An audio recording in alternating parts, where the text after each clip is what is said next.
Traffic control for surface mining operations. All kinds and sizes of vehicles travel roads at surface mining operations. These vehicles are operated by drivers who travel these haulage roads on a daily basis, or sometimes for the very first time. This means that there is a need for good traffic control on mine haul roads. On a mine site, you're going to have 18-wheeler tractor and trailer. You're talking about small pickup trucks. When you've got those type of folks intermingling with your property, signage is very important. Making sure they understand the traffic patterns, having your scale clerk communicate with your loader operators to let them know that, hey, we've got a man coming down with a small pickup truck. According to coal mining regulations, traffic rules, signals, and warning signs shall be standardized at each mine and posted. The Metal Non-Metal Standards states that rules governing speed, right-of-way, direction of movement, and the use of headlights to assure appropriate visibility shall be established and followed at each mine. Also, signs or signals that warn of hazardous conditions shall be placed at appropriate locations at each mine. The most critical part of rail and truck traffic in one mine site together is communication. And you've got a person at the crossing is communicating with the locomotive operator to make sure that he knows, I've got the arms down, the signage you already know is there, but he's letting him know, hey, you're clear. Setting up good traffic controls is an essential part of the overall planning of a mining operation. These planners need to know the roads, know the equipment, and know the future of the mine. One of the most important elements in an effective traffic control plan is the use of signs. The signs that we have posted are not just for employees. They are for contract drivers, vendors, anyone else who happens to be on the mine site.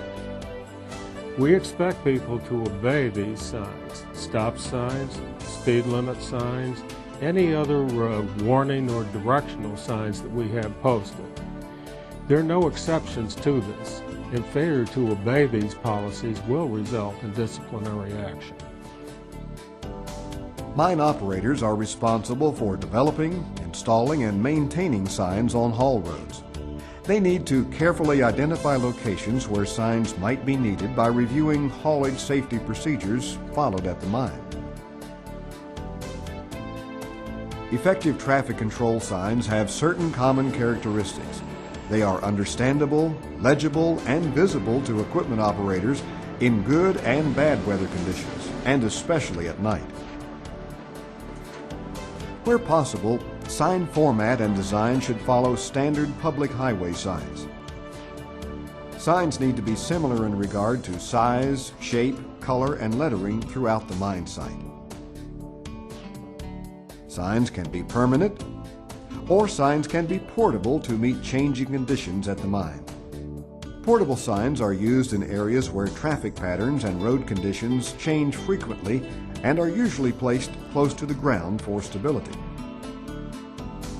Some mining companies are using signs that depict international symbols for traffic control, and some operations use multi-language signs on their haul roads.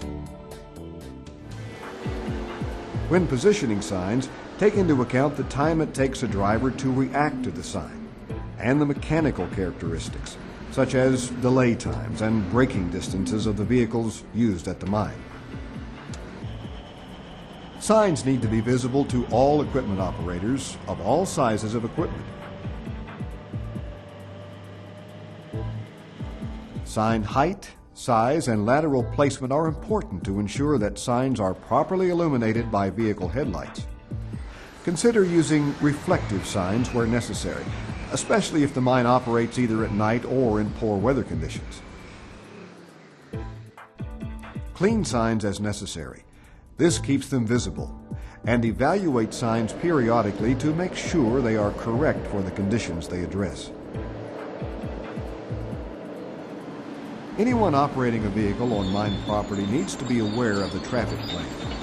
They also need to know about potential haulage hazards and haulage safety procedures followed at the mine. Equipment operators sometimes develop a false sense of security by driving the same haul roads every day. They think they know where every dip and roll in the road is located. This thinking can be dangerous because haul roads near active mining operations can change every day.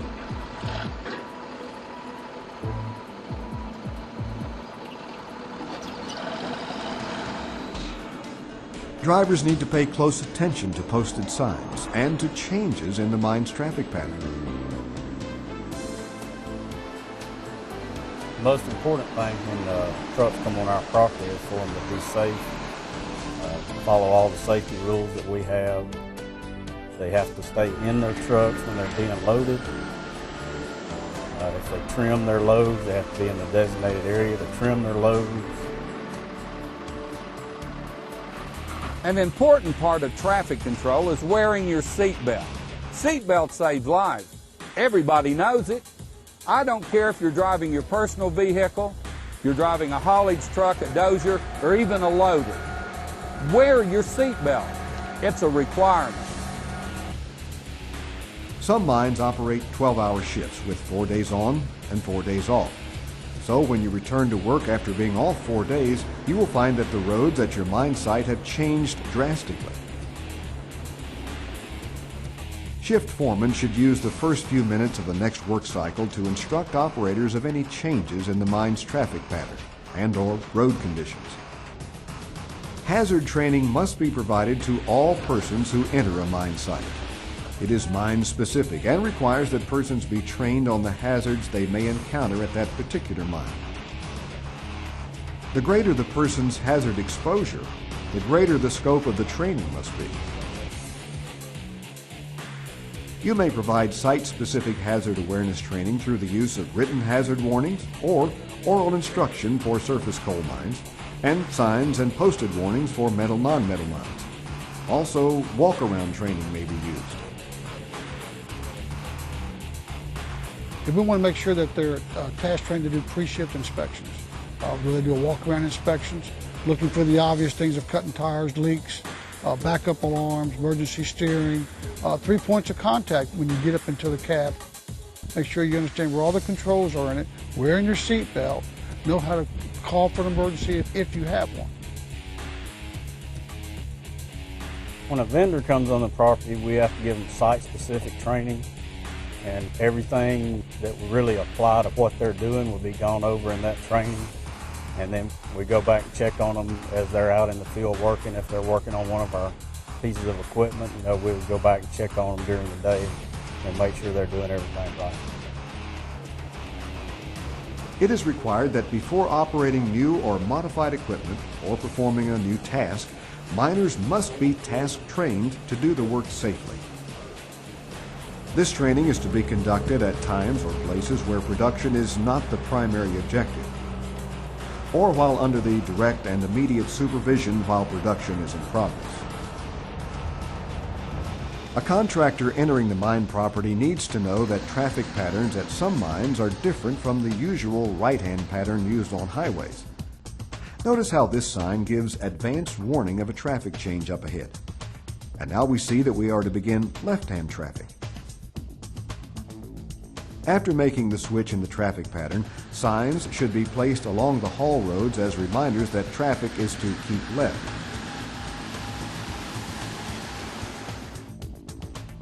All of these signs are regulatory signs. Regulatory means they have to be obeyed. Stop signs need to be located as close as possible to the point where a vehicle is required to stop. Some signs give advance warning of hazardous areas where extra caution needs to be taken, such as places where accidents have occurred in the past. Whenever blasts are scheduled and the warning signal is given, all equipment operators are to stop their vehicles in a safe location away from the blast. Roadways are guarded, barricaded, or posted to prevent anyone from going into the blast area.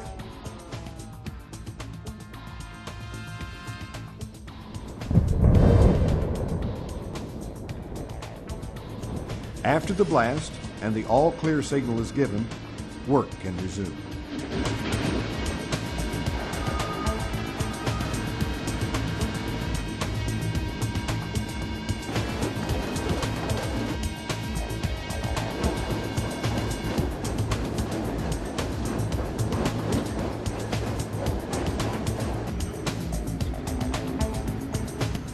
Speed has a lot to do with many mine accidents. Speed limits are based on factors such as road conditions, grades, surface, visibility, curves, potential hazards, and the mechanical capabilities of haulage equipment used at the mine. You must be able to stop within the limits of your vehicle. Speed limits must be determined at each section of the mine haul road. Speed limit signs need to be posted at regular intervals to remind drivers of applicable speed limits. Some mining operations use unusual speed limit signs to get the attention of the drivers. Warning signs should be posted to warn drivers about hazardous situations. Place warning signs far enough ahead of the condition to allow the driver enough time to complete the required maneuver.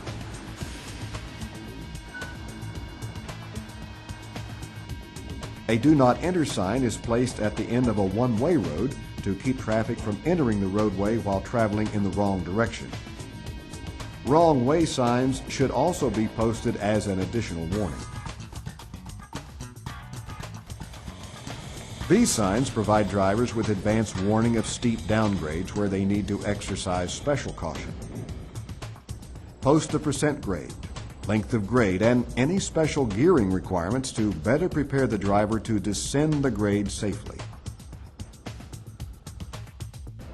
Escape ramp and berm signs give drivers advance warning of their location in case of an emergency. These signs let drivers know about sharp rises or drops in the roadway surface that could either create hazardous conditions or affect safe handling of the vehicle. These signs warn drivers in advance that the roadway ahead narrows to such an extent that two vehicles cannot pass each other safely.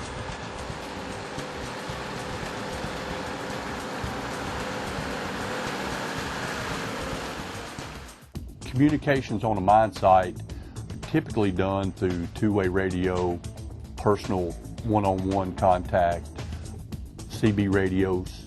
You've also got telephones that we communicate with. The use of CB radios can alert drivers of approaching traffic, allowing them time to get to wide pull-off areas. We have up to 15 to 20 coal trucks all here every day. Plus you have vendors coming and going, you have fuel deliveries, explosives deliveries. So you've got to be able to control your traffic on your road.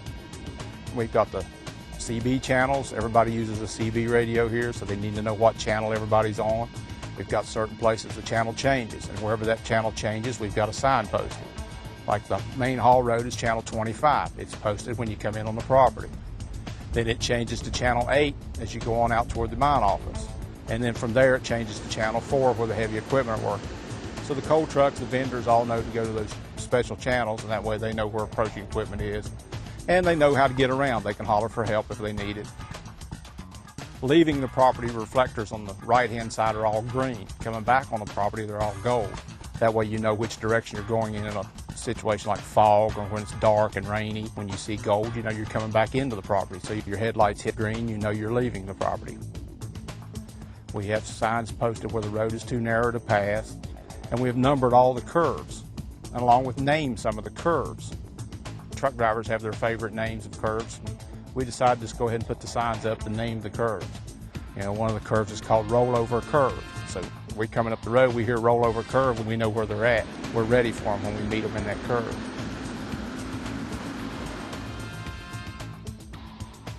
Talking on CB radios would be virtually impossible at an operation this large.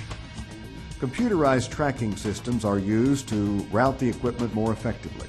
The drivers are informed of road and traffic conditions on the computer screen inside the truck cab. Well, I've only had the privilege of working for this company approximately 17 months, and they appear to care. They make that extra effort to keep their trucks up, and that makes the driver want to raise his standards and do better and raise possibly the quality of his driving.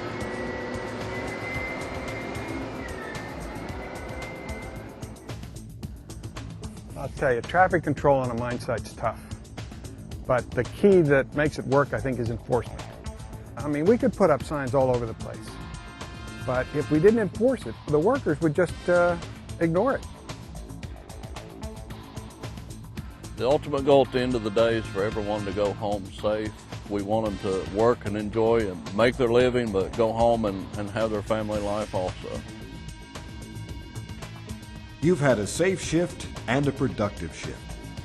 As you leave in your personal vehicle, obey the traffic signs posted at the mine, and also obey the signs posted on public highways. These regulations and laws were designed for everyone's safety. Obey them and live by them.